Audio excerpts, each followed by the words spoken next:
Welcome to Lost Delivery. The Silent End. In 1967, a quiet house in Enfield refused to stay silent. What began as knocks in the walls became something far worse. Something that wanted to be seen.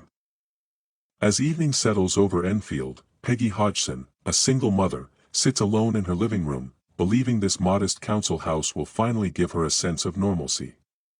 The air is still, the walls are quiet, and the silence feels harmless, at first.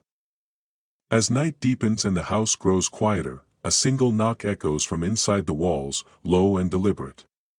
Peggy listens, holding her breath, as the sound returns closer, as if something is checking whether it has been noticed.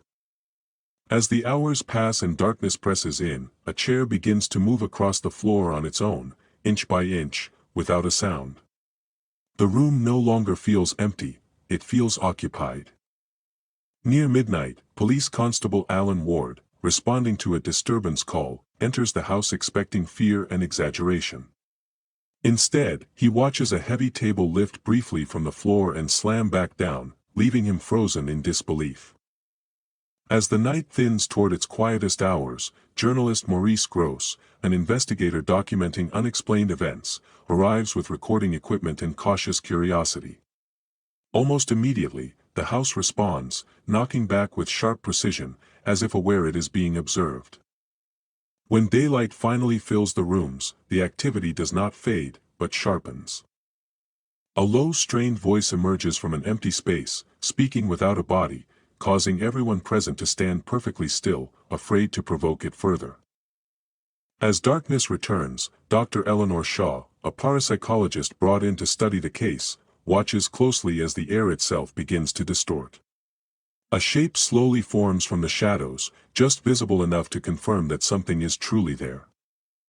Deep into the night, the entity reveals itself fully for the first and only time, standing briefly in the room, wrong in shape and impossible in presence. No one moves, no one speaks, because what they are seeing cannot be denied. As the night drags on, cameras are shut down and attention is withdrawn, and the presence fades instantly. The house falls silent so fast it feels intentional, as if the performance has ended. Long after the investigators leave and the house stands empty, one final disturbance ripples through the walls, then vanishes forever. The Enfield haunting does not end with answers, it ends when no one is left to watch. The entity was never bound to the house, it was bound to attention. When belief disappeared, so did the entity. But there was something in the knocks, like a pattern, that the entity wanted to tell. What do you think the knocking was?